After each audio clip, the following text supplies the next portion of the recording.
আসার সময় দেখে যে আমার খরগোশের বাচ্চা দুইটা মারা গেছে। কি বলো, এটা কিভাবে হলো? দেখো দুইটা বাচ্চা ছিল, দুইটাই মারা গেছে। তাহলে তুমি মনে হয় ঠিক মতো খাবার দাওনি। আরে না, আমি তো ওদের প্রতিদিনই খাবার দিতাম। তাহলে কিভাবে মারা গেল?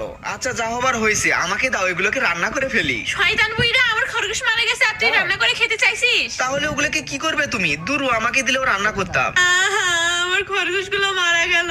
মাটি খুঁড়ে ওদেরকে কবর দেবো আমি।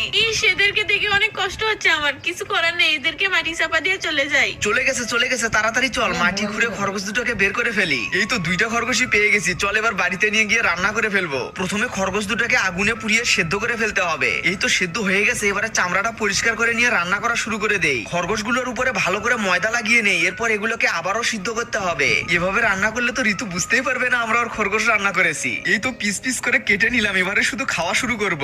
এই তোমরা কি খাচ্ছ এত মজা করে? আমরা বাজার থেকে মাংস এনে রান্না করেছি। ওয়াও, অনেক সুস্বাদু হয়েছে।